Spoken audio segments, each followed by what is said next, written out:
Okay, so all the way from Perth, the most what is it? The farthest capital Most city. most isolated capital city in the world. That's it. So he's sitting over there. You might Perth. hear a chicken some point, but Ash, man, it's so good to have you on the show again. And okay, so let me first start by saying one thing. So to everybody who's listening, you obviously know that I have this Facebook group, and it's called the Practical Stoic Mastermind. Oh yes, Ash is chucking on the Christmas hat. This is beautiful. Yeah.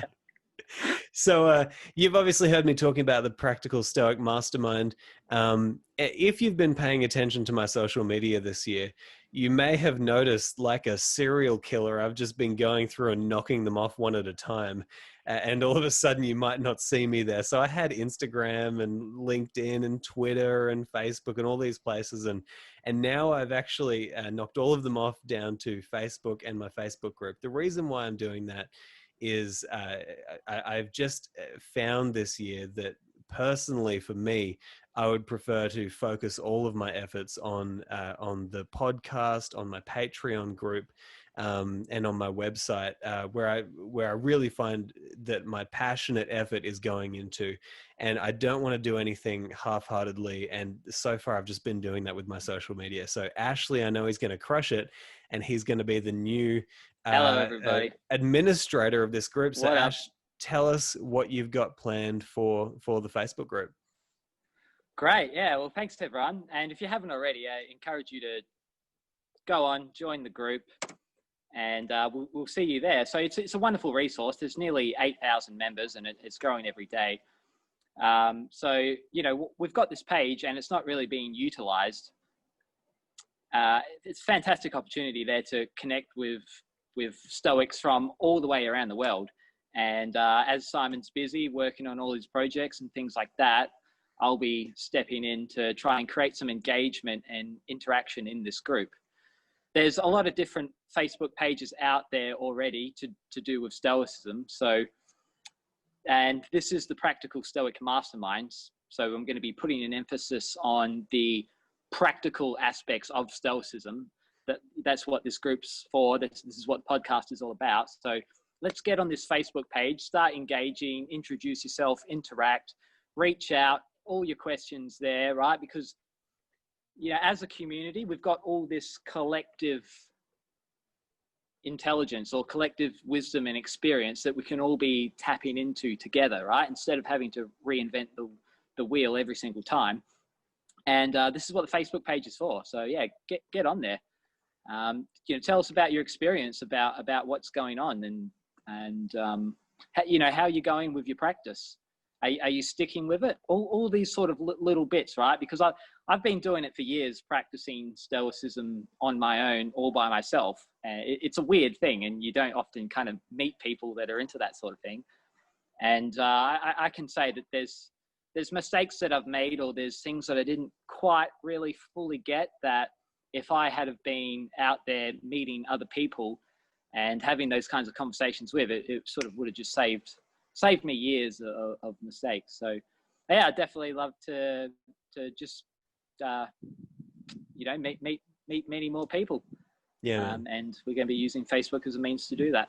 And man, I'm so grateful that I've actually been thinking. I told you this when I handed it over to you. For the past, probably 4 or 5 months, I've been thinking, I should just hand this over to Ashley. I should hand it. You were the first person I thought of whenever I was thinking, I want to hand this off to somebody who's actually going to utilize it for the purpose of collective teaching and understanding and getting everybody engaged and learning about this great philosophy. And although I'm disappointed that I didn't put in the effort necessary to make it as lively a community as possible. I mean, some of the last posts that I deleted in there were from some fruit salesman in Guatemala or something like that. Yes. I felt so bad. I was like, man, I just don't go on here and I don't spend the time necessary. Yeah, come and visit anytime, and I'm sure there'll be many followers and supporters glad to see you.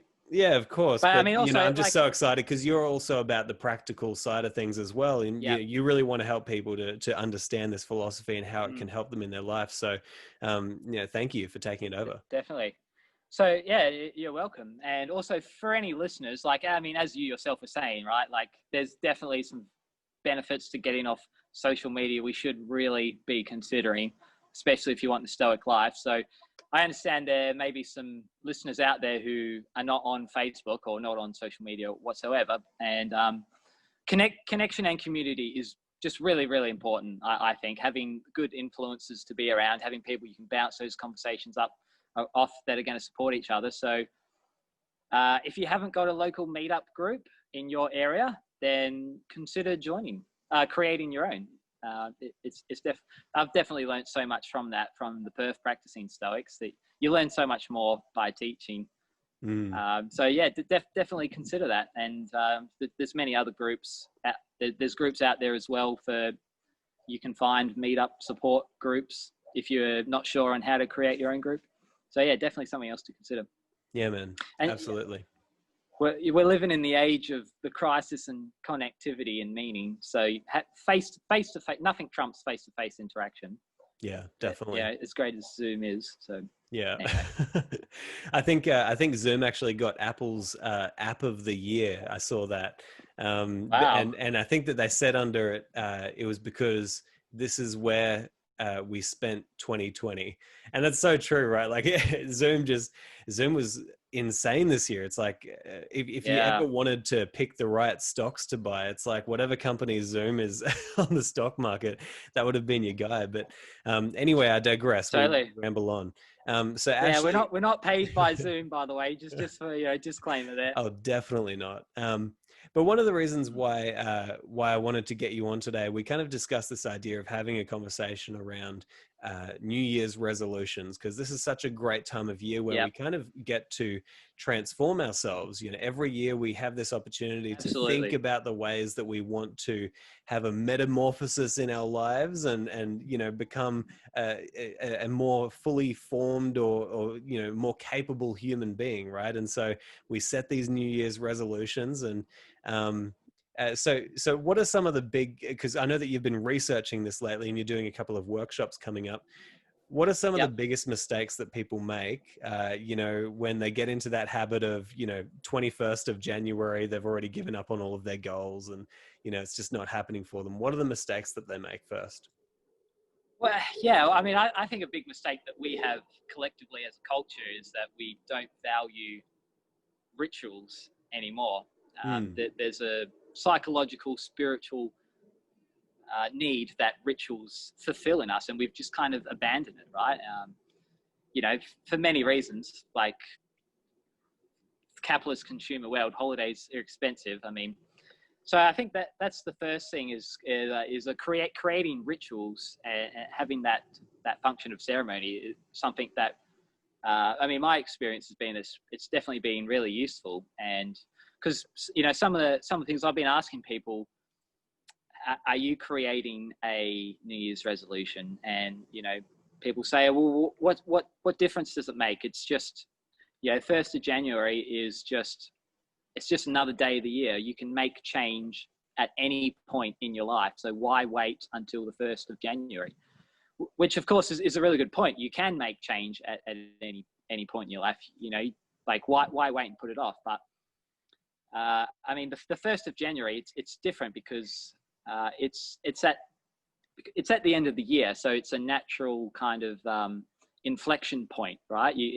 It encourages, especially you've just had Christmas and then you're going to be thinking about things, starting a new year, starting fresh.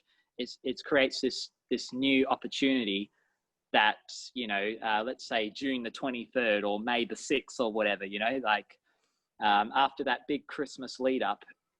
And then because part of ritual is that you're doing it with other people, right? You can, if you want to change on September the 2nd or on April the 14th, whatever, right? Arbitrary dates, and then you're just going at it alone. But when everyone is making that New Year's pledge together, that's going to give it a much more stronger impact and power that the people around you are gonna help get you through. In fact, like, because the new year, right? This calendar, in a way, it is kind of arbitrary, right? Like Chinese New Year is between the 20th of January and the 20th of February, depending on the moon. There's all kinds of different calendars. I think I don't really know about this stuff, but the January is actually named after Janus, the Roman god of new beginnings. So that is interesting to think about anyway. Yeah, really interesting. So yeah, I want to encourage people, as well as to be constantly trying to, make better choices all throughout the year. Now is a really great time, especially, the year 2020, what a batshit crazy year it's been. So, and, things are starting at least here in Australia, things are starting to settle down a bit. They've just opened up the interstate borders. And so we can start thinking about, like, if things are going to be going back to normal, well, what is, it's just a really great inflection point. So yeah, I think that's the first thing is ritual. I just want to jump in there, because, like, man, what you're saying is so important. Like, there definitely is I think that we need to have a concern about the lack of rituals that we're starting to kind of accept in our society. Like, it's so important, even if you don't follow every single little thing that is supposed to be a part of that ritual, just engaging with your community and the people in your life and your family in these moments that are supposed to give us something of value. I even mentioned in my last podcast episode, talking about how Christmas, whether or not you think about Jesus Christ on Christmas, what it is it's an opportunity for you to sit there and meditate on the sage. What's your ideal human being that could be born into your own mind, at this time of year, and think about how you can then prepare yourself to take on a few of those new habits and functions in your own life as you move into the new year and have this transformation. But, and I think that people kind of get a little bit freaked out at the term ritual, because it sounds very religious. And if you're not a very religious person, you might not necessarily want to associate yourself with something that sounds like, like you're going to sacrifice a lamb, but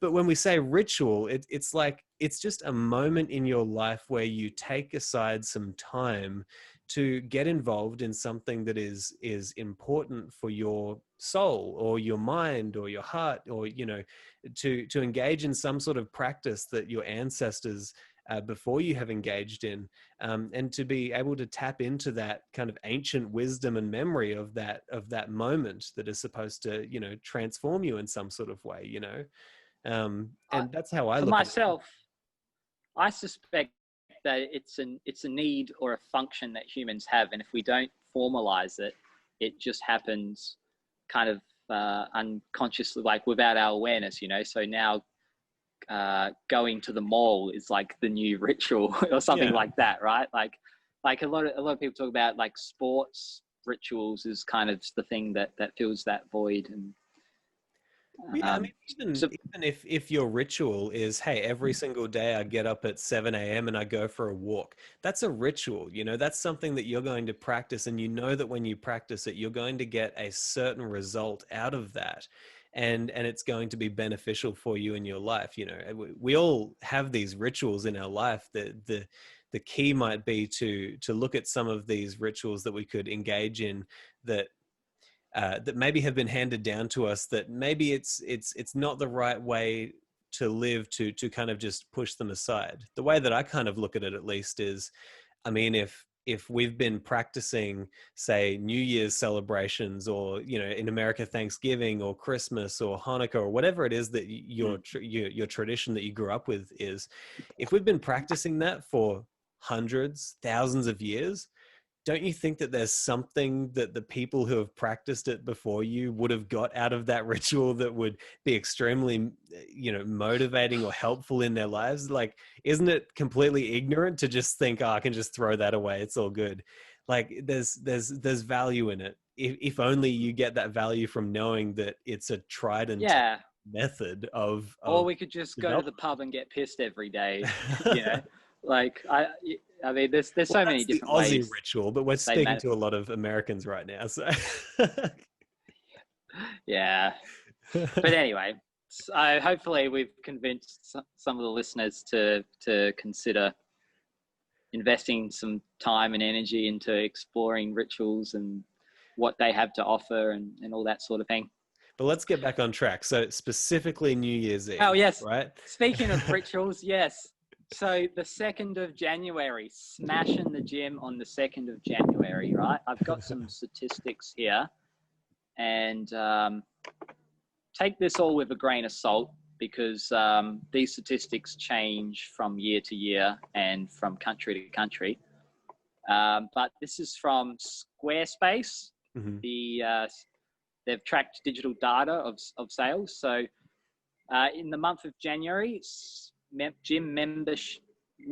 gym memberships increased by 69% compared to the usual sales of new gym memberships. Sales of cigarettes and alcohol declined by 45%. Wow. And a decrease of 13% for fast food. Heck Right? yeah. That's pretty great, right? And then by March, it bounces. It's basically back to business as usual, right? So March, total gym memberships decrease 17.6%, and then it decreases again in April another 10%, and it'll pretty much balance out for the year. So it's crazy. Like 12% of all gym memberships happen in January alone, and total visits is up by about 4% or 6%, depending on which statistics you look at. So this is really weird, right? And Squarespace, this is what I love. Squarespace, each year, they predict what they call fall off the wagon day. Yep. It usually happens, it's about 6 weeks or 40 days, right? So this is when the decline in gym memberships and gym visits coincides with an increase in sales of fast food. And they reckon that's the point when, because 92% of New Year's resolutions fail, right? It's got to be at least, you know, I mean, how willing are people to admit that they fail? But that's absolutely crazy. 92% of people making a commitment don't follow through with their commitment.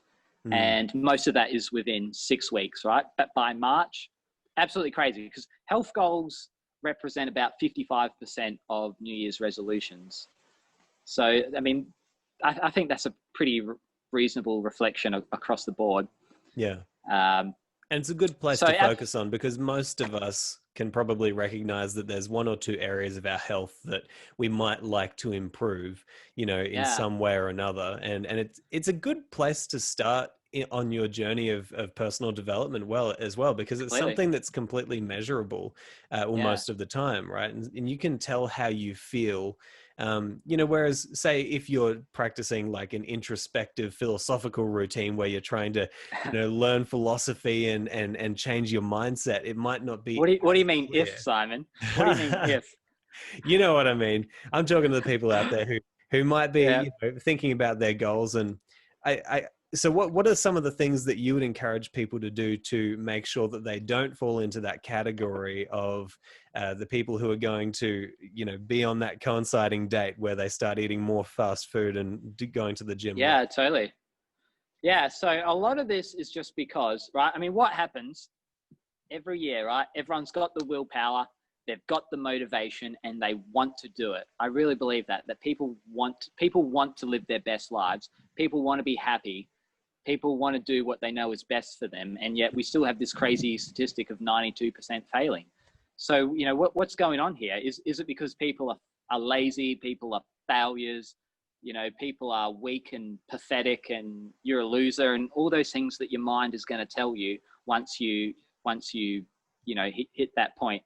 And so you really got to think about like the mentality behind it, right? And try and avoid that shame spiral. Because, you know, that's why people give up and they don't keep going, right? They don't you don't want to face those feelings of inadequacy, so you just drop your goal. That's easier than just getting back on the wagon and pushing through all that internal resistance. But anyway, I think the biggest thing is actually setting good goals. The importance of setting a good goal, right?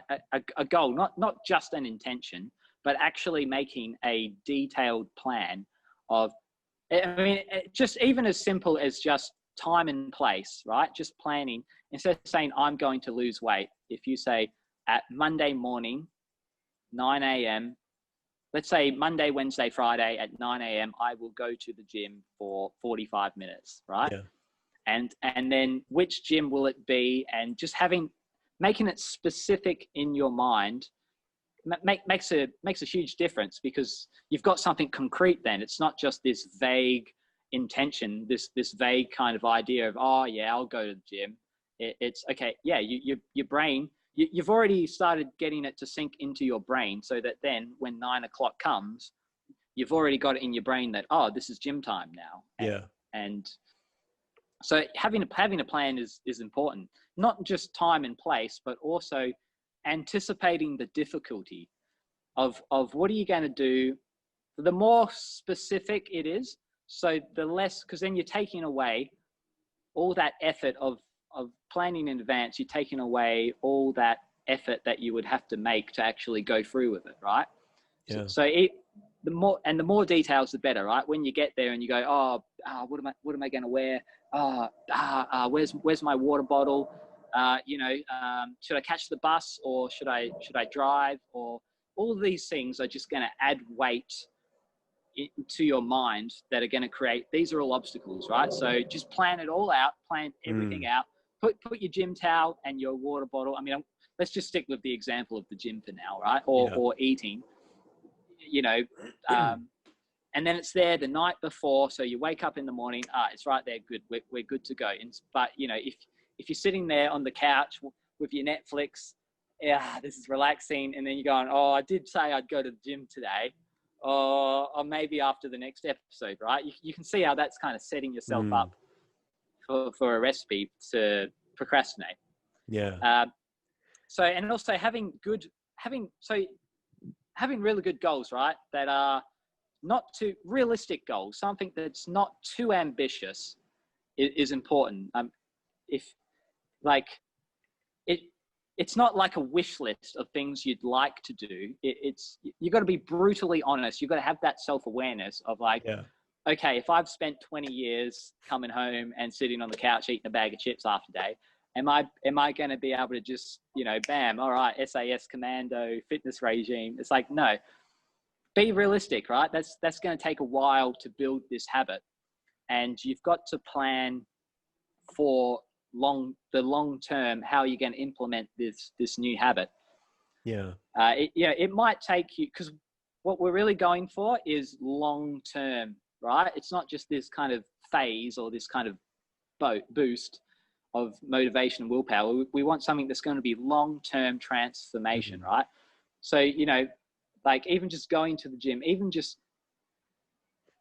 if you just walk to the gym, don't go in and then come home and do that for a month, and then plan next month, I'm going to go in the front door, because some people don't like the gym, right? Some people, it takes work just to get used to the idea of going to the gym.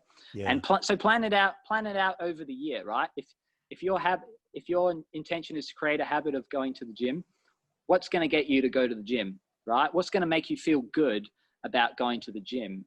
And you've got 12 months of the year. You can plan it out, but just being like, day one, smash it out, you'll burn yourself out, and you won't be able to stick with it. So that's really important. Getting very, very reasonable, very clear habits, not too ambitious, starting small, and then being able to you've got the rest of your life, right? You've got the rest of the life. So let's just get this small little micro habit to stick, and it might take 12 months, but that's okay. And then next year you can build upon that, and next year, and it's a snowball effect, right?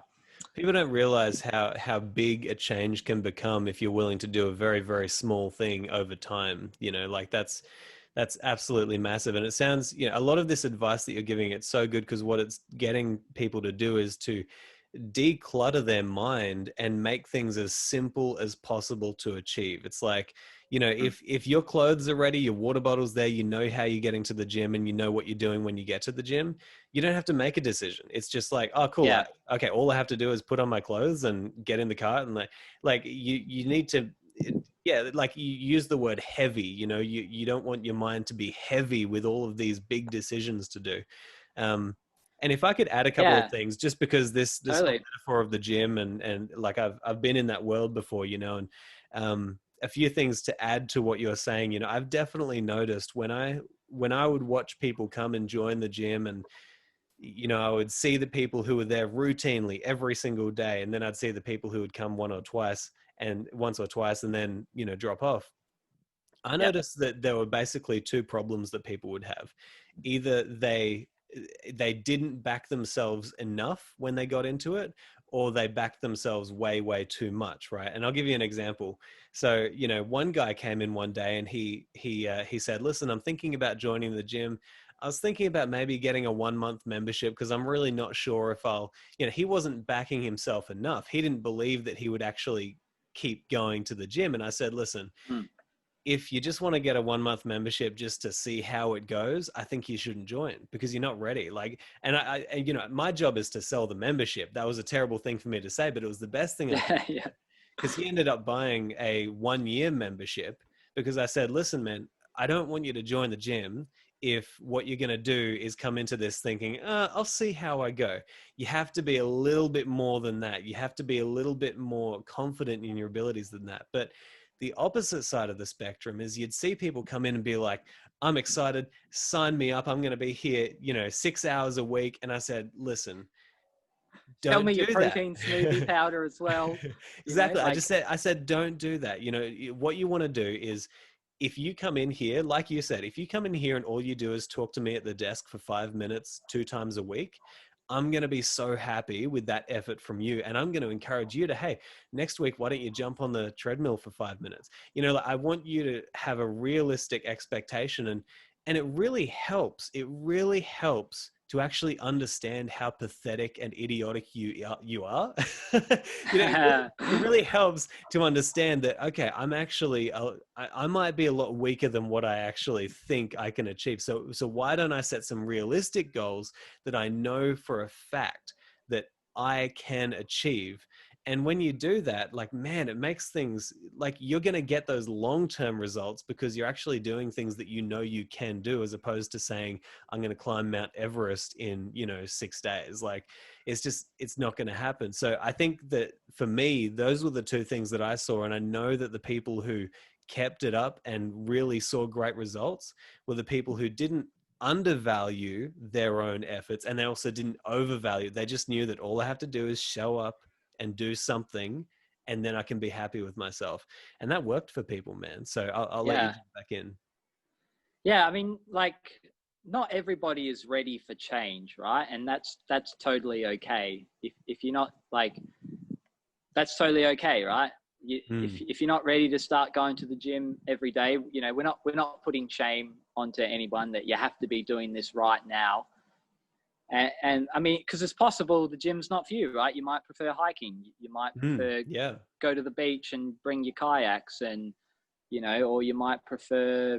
There's infinite ways that you can get movement into your body. It doesn't have to be the There's a gym. great saying: the best exercise that you can do is the exercise that you love to do, because you're going to do it more often, right? If you Yeah, don't like the totally. gym environment, don't go there. But if you love kayaking, man, go get a kayak. Like Yeah. that, you're going to spend that money's going to be so much better spent on a kayak than it will be on the gym, because you'll actually get out there on the water and have a fun time while you're doing it. So yeah, fully agree with what you're So, saying there. so what matters is being really, really honest with yourself. Mm. Uh, but actually, because when we're talking about taking a long time, this is sort of one of the counterintuitive things about building a new habit, is that if you stop, if you're doing something good that's you know, like say you're going for a workout, or I do this with my cleaning, right? I'll just right when you're in the zone, when you're really in flow, when you're really about to smash it out, stop halfway through and then go and do something else. And then you'll be itching to get back. That whole time you'll be craving to be like, oh man, I was having such a good, because if you absolutely burn yourself out at the gym and you're like, oh, and I'm aching, you know, like that, you end on a negative note. But if you're really feeling it, and then you're like, I'm going to go home. And then the next day you're like, oh, I've got to get back to the gym. I've got to get back to the gym so I can finish smashing that workout. Oh, and then the craving develops, and then that'll get that long-term habit to stick. So, you know, there's lots of counterintuitive things like that. Yeah, definitely. But yeah, we're saying be really honest with what you want. This is another common mistake people make in their goals is you got to have your heart all in it, right? And so a lot of people pick goals that aren't really meaningful to them. You know, it's just, oh, well, everyone from the office said they're going to try and lose some weight. So, oh, you know, I reckon I can drop 5 kilos maybe. You know what I mean? Yeah, yeah. You got to really, really be in it, right? And so when the goals, it's just like with the ritual, you're making these things hold a greater weight by putting some power to them. Yeah. So the approach that I use is roles, goals, and values, right? So this is all getting clear on making a specific concrete goal. It's not just, I want to lose weight, right? That's an abstract thing. What does that actually mean? Because you can lose 5 kilos or 10 kilos, but will that actually make you any happier? In what way does that change your life? It's vague, you know, but when you get really clear, right? And the way I use is roles, goals, and values. So instead of it being, oh, should I have a great time sitting on the couch, eating my bag of chips and watching Netflix, right? And remember, it's okay to do that. We're not shaming anybody here, but if that generally brings value to your life, absolutely go for it. But for a lot of people, I think there's too much of that. And so this vague idea, lose 5 kilos, what if we link that to your roles, goals, and values to give that extra weight of meaning and power? So if we say, so it could be, you know, what you value is family, right? You have a role as a father or something like, or a mother or parent, grant, doesn't matter, whatever. And so your goal is, I want to be the best role model for my child as possible, right? You see how much impact that, and then when you can connect, if I am fit and active, then I've got more energy to give, right? Yeah. So I should go to the gym 3 times a week or whatever realistic, specific goal that you set for yourself. And then when you're sitting there on the couch being like, oh, I can't really be bothered, 5 kilos, what difference does it make? Then you're thinking, okay, I'm making a choice here between the thing that it's most important to me, which is loving commitment to being the best family member that I can, being the best parent. I'm making a choice between my children having the best future because they have a good role model to look up to, or me just enjoying some short-term impulsive pleasure, right? Yeah. And you're like, oh, sorry, impulsive pleasure, but I think what matters to me is more powerful than this, right? And so, you know, you can break this down to anything into your roles, goals, and values, right? Like you might, let's say your New Year's goal was, I'm going to read the complete works of Seneca, right? Mm. And you're like, oh man, there's a lot of work in that. I'll just leave it till tomorrow. But if you say, okay, my role is I'm a student. What do students do? Students study, right? Because what do I value? I value wisdom. Hmm.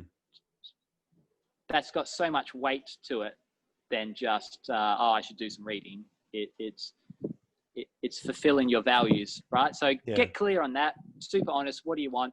And then make a plan, break it down into those things. Yeah. And as we're saying before, don't get concise goals. Don't make it a wish list of 10 things you'd like to do. Just pick one or a few very simple, easy things that you can really, really focus on. Mm.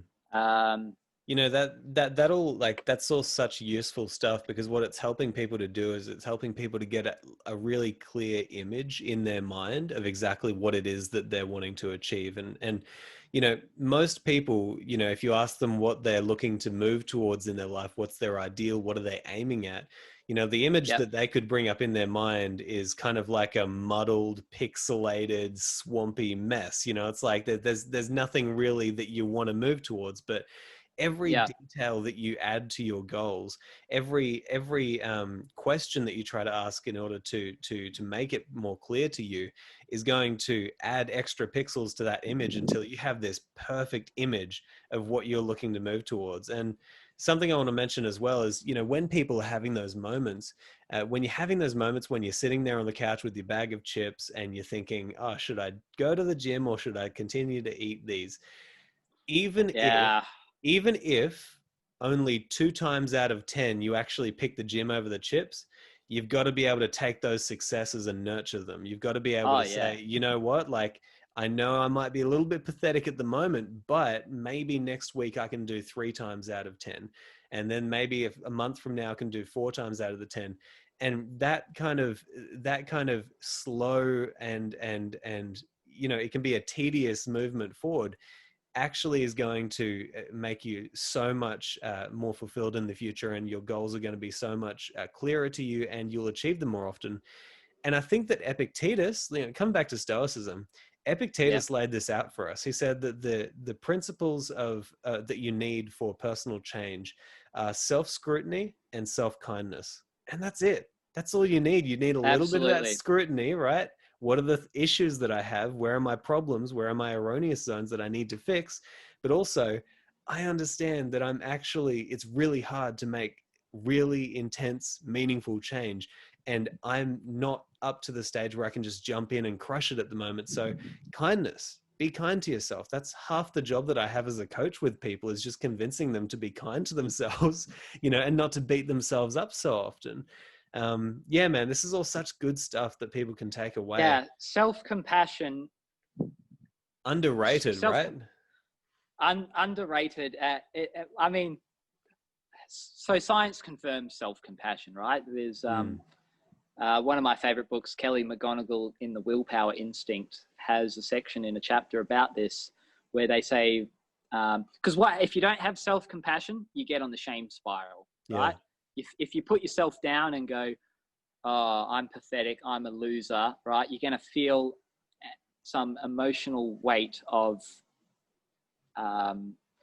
whatever it is, self-hate, sadness, loneliness, the loss of hope, all these different things, and they make you feel terrible. So what do? You try and make yourself feel better. And how do you make yourself feel better? You indulge in those impulsive, pleasurable habits that aren't good Yeah. for you long term, right? Like eating chips on the couch or scrolling Yep. Facebook. And so there's some science on this that says, they did an experiment where they got people into a lab and they had a bowl of M&Ms, or no, it was a bowl of all different kinds of lollies. And they said, we want you to eat lollies and examine, tell us what your favorite flavors are and why, or something like that. Mm. And then they gave people different messages.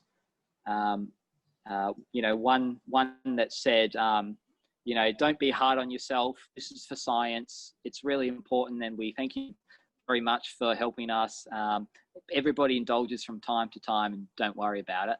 And then the other people didn't get any message, and they'd weigh how much chocolate and whatever it was they actually ate. And the people that had that self-compassion message, they see it. They eat less chocolate than, and because that's what happens. You eat that, you get to the bottom of the bag of chips, and then you go, oh, I still feel like crap. I feel worse actually, because now I've failed to go to the gym and I've eaten the bag of chips and I put myself back, and now I just have to forget about these horrible feelings. So yeah, it's a counterintuitive thing, because people think, oh, but then I'm letting myself off the hook. No accountability. And I mean, it's like lose the battle, win the war sometimes. You know what I mean? So self-compassion is really important. And it's about more than that. It's like, what would you say to your friend, right? If a friend or a loved one was in the same situation, so why do you treat yourself any any differently? Why do you treat other people any differently to yourself? And it's, you know, so just create that habit of self-compassion. Yeah. It can take time. It might be something that you need to see a psychotherapist for, right? Like some people, you've had it programmed into you, you know, but if help's out there, so go and get it. And all, I mean, this is kind of funny, but you know, it all sounds so ridiculous, but you know, when you go, oh, you idiot, you should be more compassionate to yourself. You're not being self-compassionate, you idiot, you know? It's so bizarre, isn't it? I mean, how, like, why do we do this to ourselves? Why, right? Yeah. It doesn't make any sense. But anyway, so yeah, accountability as well. Not just accountability to yourself. There's different ways of doing that, like setting artificial deadlines and writing out your plan and reviewing it quite regularly. But accountability with other people is huge, right? And so this is why, like, if we go back to the example of, you know, you identify as a father or as a mother, you value family, and your goal is to be a good role model, right? That's accountability, right? Because you're probably going to see your family on a regular basis, right? So yeah, accountability is huge. There's many different ways. You know, you can hire a coach, someone like Simon, for example. How convenient. We've got one right here. You can join a group. You know, you can post on social media, like, or do video blogs. There's so many different ways you can get accountability. Even just by like joining group fitness classes, you know, and then you get to know your instructor, and then they'll say, oh, we didn't see you last week, you know, is everything, you know what I mean? So it really does make a huge difference. And finding like-minded people that are going to influence you by sharing those values with you, encouraging you. You are the average of your 5 closest friends, all that stuff. You would have heard this before. But it's more than that. It's, you know, it's mirror neurons. You unconsciously pick up with on just even people's mannerisms, people's behaviors, the choices of language people use and their tone. It all affects you on this unconscious kind of a level. And so who you spend your time around, because this is all part of being brutally honest. If you really are committed to this goal, you've got to be brutally honest and say, you know, Epictetus has that chapter on association with others, and he says, is it more pleasing to yourself to, you know, you can either be a drunken fool and win the approval of these others, or you can win the approval of yourself. And which is more important? Because sometimes, you know, you might have to cut people out, or you might have to spend less time with them, or kind of put people in over here, because this is me now. So great, we'll catch up every now and then at the pub, but this is really what I want to focus on.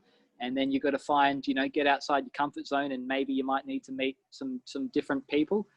And are you prepared to do that? And, you know, so be brutally honest. And if you're not, let's take small steps to get you towards that. How can we make this easier for you? It's okay if you're not, you know, or accept that you're going to miss out on that, and maybe let's make that goal just a little bit smaller to suit.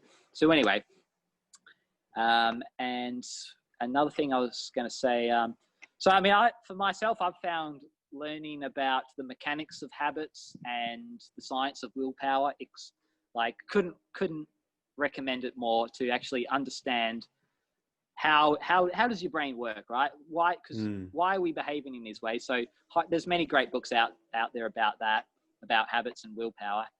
And probably the last thing I'll say is, we tapped into this a little bit before about really wanting it, right? Having your heart all in it. So it becomes this thing where it's like, it's a burning desire. It's like something alive within you. This goal that you have, you want it so bad that it becomes a part of you, right? Really wanting it so bad. I mean, and if you're not there yet, like, get there towards it, right? It takes a while to cultivate it, right? Once you've had those wins, sometimes it takes a while, but that should be the goal, is to want it so bad, because you're going to burn out on willpower and motivation if you are forcing yourself to do it. If you have to force yourself to get up and go to the gym, it's not going to be sustainable. This is sort of one of the conceptions about people with good habits is that, well, they must have good willpower, when actually it's the opposite, because it's habit, it's habituated. You're not thinking about it, you're not putting energy into it. You just wake up and you just do it, right? You've made a pre-commitment, you just do it, you don't even think about it. It's like the same thing, because there's a misconception that obese or overweight people have low willpower, right? That they're lazy or something like that. But actually, they burn up all their energy, because like willpower is a resource of the body, right? And they burn it, a lot of the times they burn up all their willpower working hard, right? Like they've got responsibilities, they've got a busy job. And so then all their energy and effort and focus and attention goes into that. And so then, it's just convenient to go to the drive-thru at McDonald's, because my brain is just spent for the day. I've got nothing left, right? It's a misconception, and it's just habits, right? So change your environment as well to match your goal, so that we can move away from using willpower to it just being habit, automatic, something that you don't even have to think about. Can I just jump in there with that, changing your environment as well? I think that's so important. Is if you're setting all these goals for 2021, but your room is really messy, or your house is really messy. Oh man, there's such wisdom in that advice of just clean your room. Make sure that your environment is how you want it to be. This is where we're going to lose half the audience by bringing up Jordan Peterson. Well, that's obviously, but this is timeless wisdom that everybody would say, like it happened a few years ago with that army admiral saying that you should make your bed, that's the key to success. And it's the same advice. It's, hey, start with your environment and the simplest thing you could possibly do. Like, I know for myself that when I changed up my office here and really made it the kind of room where I love to be, where it, like, I'm so happy in here, because feels good. Everything is where it should be, and it's clean, and I've got my books behind me, I've got my piano there, I've got beautiful greenery on the wall. It's like, I want to be in here doing meaningful work. And on that note, I want to say, like, if one of your goals, for example, is to go to the gym, something that I always saw was, like, when you're buying a gym membership, you can kind of get into, okay, you can think that the most important thing about the gym membership is the price of the membership. And so you'll try to get the cheapest membership possible. I would often say to people, like, and I think that this is important for everyone, like, if you're going to a gym and it comes down to you saving $3 a week and going to a gym that is cheaper over going to a gym that you might prefer to be at for an extra $3 a week, spend the $3 a week. Even if it's extra $5 or $6 a week, spend the extra money a week if it's going to be buying you a gym membership to somewhere where you really know that you would be happy to go to. Don't settle for something that is just going to bite you in the foot. So I just think it's so important for people to also, pick their environments and design their environments in a way that they're going to be happy moving through them. So you're building a relationship with your room, right?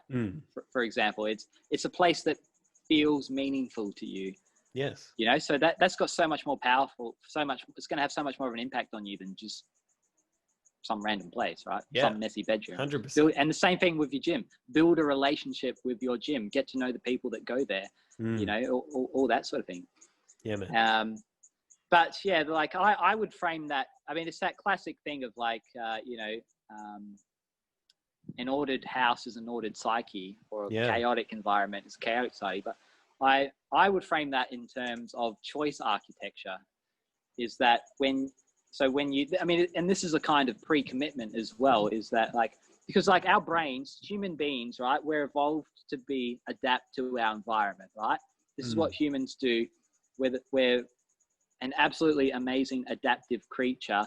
And so we adapt to our environment. If you see the donuts, the brain sends you a signal saying there's donuts. Hey, donuts look good. Donuts are right? It's the same thing. If you in your bedroom, right, if you've got, I I don't know. How do you like to procrastinate, Simon? What's your go-to? Man, Like I've got video so games many. or No, I've got so many procrastinations. Look, honestly, scrolling face? even cleaning becomes a procrastination, like, so, Oh, you know, procrastinating. yeah, cleaning, or, I'll just Yeah, find myself, just walking around doing random things. I actually did recently delete YouTube from my phone and canceled my membership, because this year I've spent so much time listening to YouTube. And at some point yeah, you have to say, well, is this now becoming a vice of mine? Even though it's good because I'm learning things, right? And I'm seeping in that information into my mind.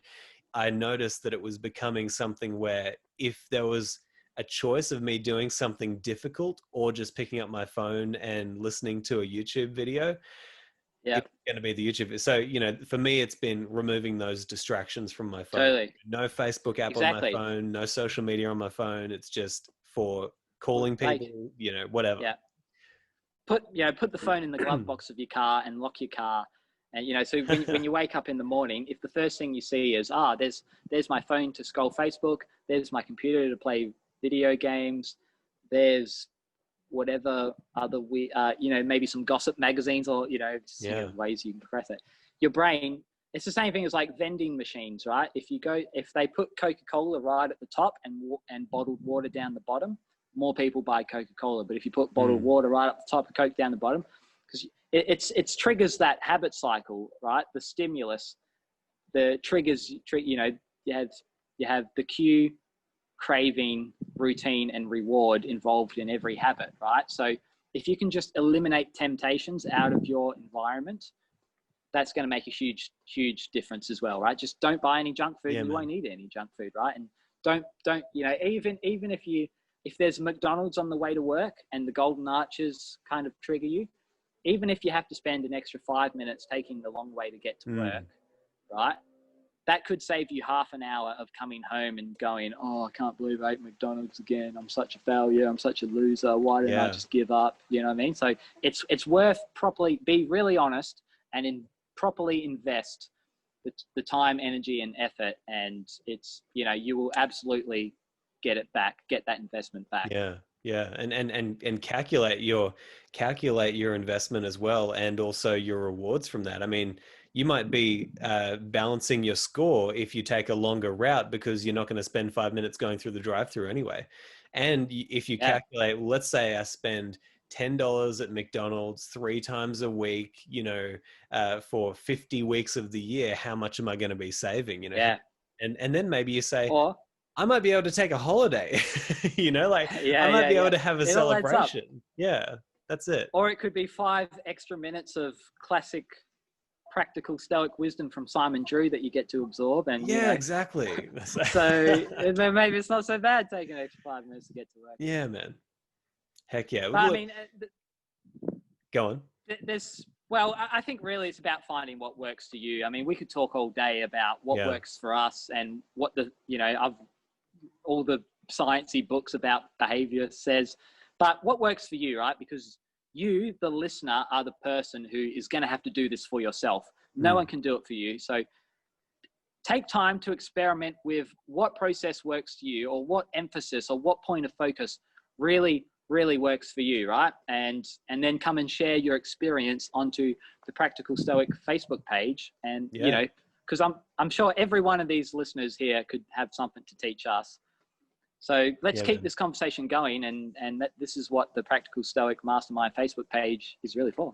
Yeah, that's it, man. And I love how we've rounded this out by giving people an hour worth of great tips and things to use for their goals, and then you'll figure it out. It's counterintuitive, right? But it makes sense. It has to be something that's going to work to you, for you. And man, this has been so much fun. So much good advice here. And I just really encourage people to, if you haven't been taking notes, just what you should do after listening to this episode is try to think back and remember maybe the top 3 or 4 things that really stood out to you that'll be useful for you. and just try those, see how you can use them in your life, and see if you can use them to, crush your goals in 2021. And maybe if everybody could get together and figure out how we want to be better in 2021, then we can make it at least 1% better than 2020 was. Now, Ashley, you've got a couple of workshops coming up, or you got a workshop coming up with your Practicing Stoics in Perth? I do. Well, yes, I'm doing a few things. I mean, especially because it's Christmas, this is a hard time. Even though it's a time of celebration, it is for some people actually quite difficult. This is a quote. For many people, this time of year highlights aspects of our lives we don't necessarily like, perhaps unfavorable habits, the loss of a loved one, or the grief of missed opportunities and broken relationships. As coping mechanisms like alcohol, drug use, or avoidance exacerbate our problems, Christmas may not be pleasurable, but intensely painful. So, not to bring the vibe down or anything, but my point there is, this Christmas is about giving, right? So reach out to some people, because not everyone will be celebrating. And that's why I'm doing many events over Christmas, just to try and reach. I call it like I'm doing an orphan Christmas party on the 24th for people who are without families or alone, and that sort of thing. That's awesome, man. Trying to end, because social isolation, it's a big thing in our culture, is social isolation. And we've got a lot to celebrate at the end of this year, looking forward to next. So, and the 30th is when we're doing the New Year's intention commitment ceremony. So there's still, if you're in Perth, Western Australia, great, most isolated capital city in the world, then you're definitely going to need to spend some time with some good people who will support and encourage your habits. So tickets are available. And of course, even if you're feeling pretty confident about your habits, or that, you think you're just going to stick with things, so like, even just to be there to support the other people who are there, even that is, it's worth coming just for that, right? Because, you'll feel good about being there for other people. So the group's called Habits for Happiness and the Choice to Live Well. You can look us up on Facebook. There's Perth Practicing Stoics as well. And of course, for the wider audience, you'll see me on the Practical Mastermind Stoic Facebook page. Heck yeah. Well, Ash, thanks so much, man. This has been a great conversation. I really appreciate your time, and I appreciate your wisdom, and many more times to come. Yeah, I don't know if I'd call it wisdom, but do our best. When people say I'm wise, I don't know, it always throws me off, Awesome, wisdom man. is not knowing. Great, yeah. Well, see you soon, and Merry Christmas to all the listeners out there. We're looking forward to spending 2021 with you, and sharing the support, and growing and building and practicing and doing all those things together next year. Absolutely, man. Looking forward to it. It's going to be a great year.